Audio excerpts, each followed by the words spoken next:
shape than a whole lot of other economies. Question number 6, Julie-Anne Genter. Thank you, Mr. Speaker. My question is to the Minister of Finance and asks, does he have a plan to fund the Auckland City Rail Link in this upcoming budget, given that public backing for the rail project is more than twice as strong as his government's proposed new motorway north from Puhoi? Honourable Bill English. Mr. Speaker, well, I'm advised that the Puhoi to Wellsford Road has considerable backing, particularly in Northland and the North Auckland region. And I'm further advised that the road has a cost-benefit ratio that is higher than the rail loop, both with and without consideration of wider economic benefits. Discussions with the Auckland Council on transport options are continuing. Of course, the government must be satisfied that any investment represents value for taxpayers' money. And as for financing plans, the member will just have to wait for the budget on the 16th of May. Point of order, Mr. Speaker. Point of order, Julie-Anne Genter. I seek leave to table the business cases for the Auckland City Rail Link and for Puhoi to Wellsford, which show that the City Rail Link has 3.5 to 1. Are they publicly available or easily available to members? They are. Supplementary questions? Supplementary question, Julie-Anne Genter. Order. Supplementary question. Thank you, Mr. Speaker. If his goal is to achieve value for money for the taxpayer, why is he prioritising $2 billion on duplicating a motorway that carries fewer than 20,000 vehicles per day instead of unlocking Auckland's rail network with the City Rail Link, which will take tens of thousands of cars off the road at peak time? Honourable Bill English. Order. Well, Mr. Speaker, these decisions are all made in the context of the documents the government publishes about its plan for roading over the next 4 or 5 years. So the member is free to go and look at how that is explained and put together. With respect to these particular projects, the Puhoi-Wellsford project has a reasonable cost-benefit ratio. One would also take into consideration an issue commonly raised by opposition parties, and that is the economic deprivation of the far north. And they have a strong view that better infrastructure will, in the long run, help the economic development and therefore provide jobs for people in the far north. With respect to the rail loop, there is ongoing discussion with the Auckland City Council, who have put their case consistently over a number of years. On the face of it, the BC ratio for that project is lower than for the Puhoi-Wellsford Highway.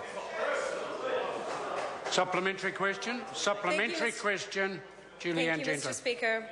Wouldn't it be smarter to invest in targeted safety upgrades to the road north of Puhoi now and a bypass around Warkworth, which would achieve 90% of the safety and economic benefits much sooner than a new duplicate motorway, and leaving $1.5 billion to invest in a project that will make a real difference to hundreds of thousands of Aucklanders and how they get around their city every day?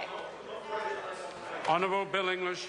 Well, Mr. Speaker, except that the member is an advocate for the CBD rail loop, but even if there's a decision made to that it is a worthwhile project, there'll then be a discussion about who should pay for it, because as the members pointed out, it is something that is primarily benefits the Auckland commuters.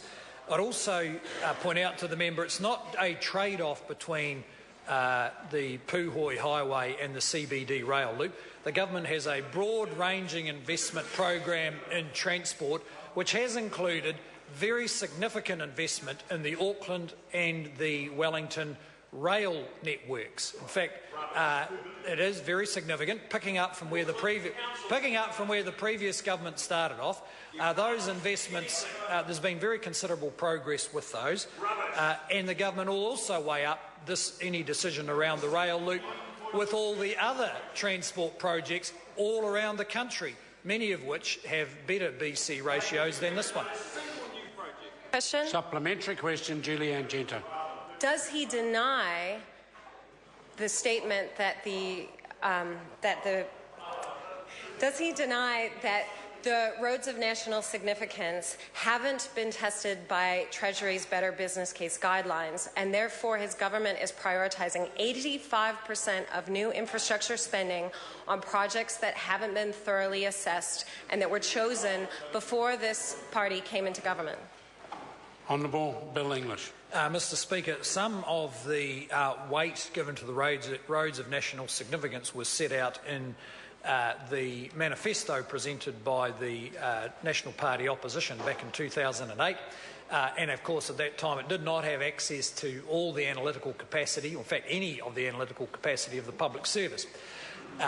But those projects have all been thoroughly scrutinised for value for money, and any new projects that the government invests in, whether it's roads, hospitals, schools, or rail, go through a very thorough process to test them for value for money.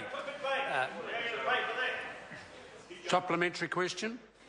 Supplementary question, Julianne Genter. Can I confirm that the Minister has just said that he's prioritising projects that haven't been through Treasury's Better Business Case guidelines for infrastructure development, instead of prioritising projects that would actually make a real difference to congestion in Auckland, the single biggest project of which is the City Rail Link?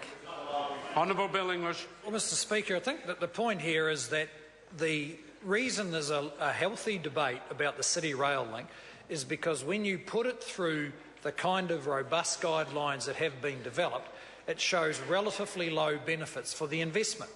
Now, that's not to say that it can't happen, but I don't think we should try and fudge the figures around the general benefits of the CBD rail link.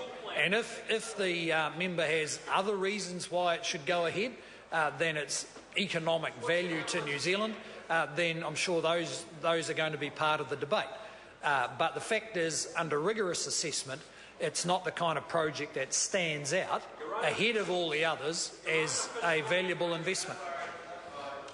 Supplementary question?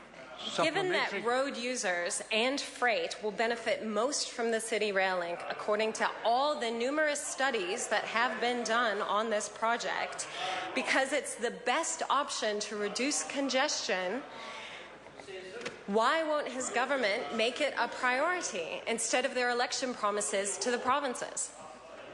Honourable Bill English. Mr Speaker, actually we spend a fair bit of time in the provinces defending the fact that a lot of the investment is in the big cities, particularly the Tauranga, Hamilton, Auckland triangle. Mr Speaker, all those matters, of course, will be taken into account as this debate continues to evolve.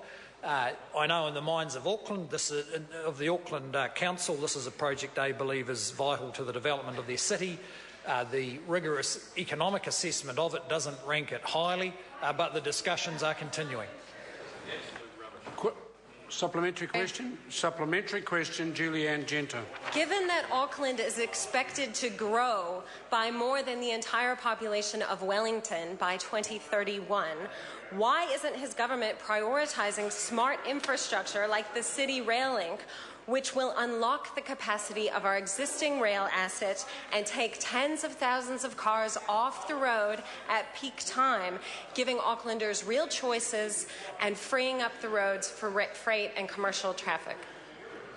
Honourable Bill English. Well, Mr Speaker, the government is aware of what are likely growth pressures in Auckland, which is why there's been very extensive investment. The one underway now, the Woodaview Tunnel, which I'm advised is the largest roading project in the Southern Hemisphere at the moment.